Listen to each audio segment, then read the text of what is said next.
Did you know the Roman Empire lasted over 2,000 years? They achieved great technological advances, built architectural wonders that still stand today, but the heart of the Roman Empire was their impressive military. For the most part, the Roman civilization encompassed the Mediterranean.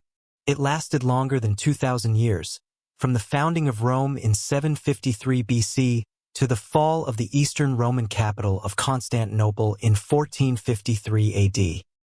Throughout this history, the Roman military underwent many changes in organization, equipment, logistics, and tactics, whilst conserving a core of lasting traditions. Let's explore the Roman peace known as the Pax Romana.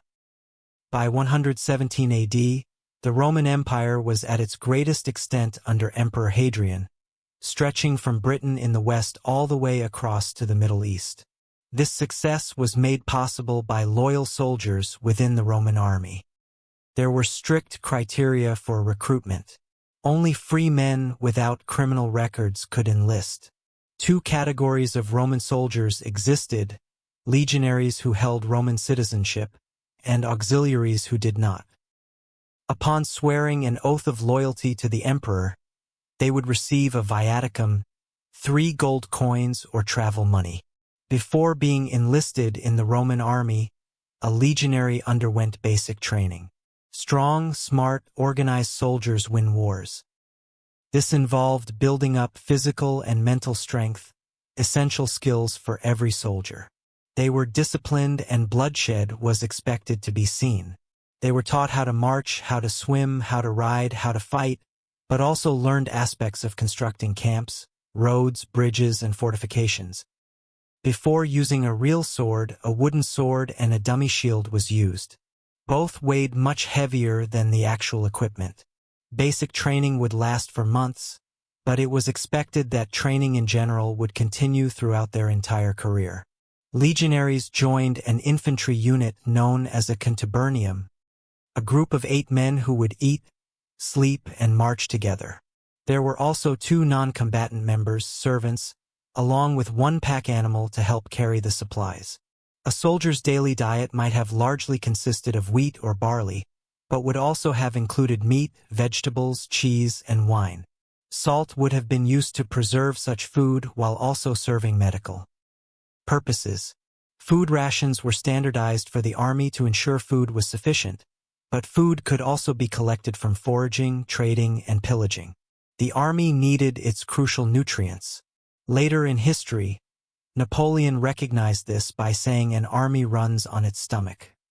Each legionary carried a gladius, along with 2 pila, or throwing spears, which generally measured around 2 meters in length. Then there was the scutum, or the shield, made from 3 sheets of wood, glued together and covered with raw hide or leather, while the edges were covered in bronze or copper alloy. A legionary had his armor and equipment provided by the state. However, the cost was deducted from the soldier's pay. In addition, each legionary carried a sarcina, or a backpack equipped with all the necessary gear.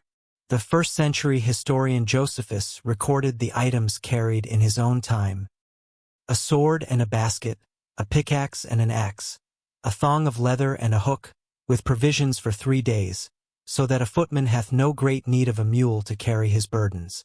A soldier could expect to cover at least 20 miles in a given day when on the march, carrying their gear, weapons, and equipment, equivalent to 45 to 60 pounds or 20 to 30 kilograms in weight. 10 contubernia formed a century.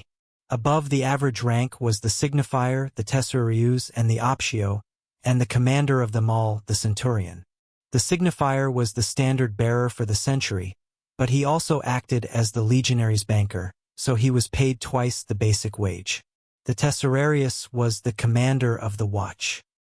They organized a nightly guard assigned to keep watch over the fort or camp, when in garrison or on campaign. The optio was the second in command. Stationed at the rear of the ranks to keep the troops in order, he would enforce orders of the centurion and take command if he should fall. The centurion was always on the front line. They had to be literate, served a few years in the military, and be able to boost their morale.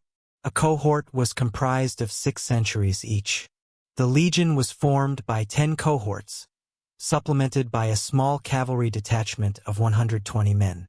The cohorts were numbered 1 to 10, with the first cohort being unique due to its larger size. The most esteemed position belonged to the primus pilus, or first spear, one of those who served as the highest-ranking frontline soldier in the entire legion. They could be promoted to camp prefect, in charge of supplies and construction of fortified camps. Above the camp prefect was the military tribune, a group of 6 men who acted as staff officers to the commander of the entire legion, the legatus. This position was usually filled by a senator, with a typical command tenure of 3 to 4 years, although extensions were possible. There were 25 to 30 legions at a given time period, able to defend 6,000 kilometers of territory. After the reforms of the late Republic, the length of service for a legionary was originally 16 years. This was increased to 25 years in the middle of the 1st century. However, after 20 years, a soldier would receive an honorary discharge, serving 5 more years with lighter duties. Upon dismissal, he would receive a sizable sum of money and a plot of good farmland, if he survived. Auxiliary units were not as fortunate as Roman legionaries. Auxiliary units were not attached to the legions but kept their own cohort-sized formations, led by Roman prefects. They received less pay and were not guaranteed a plot of good farmland after their 25 years of service.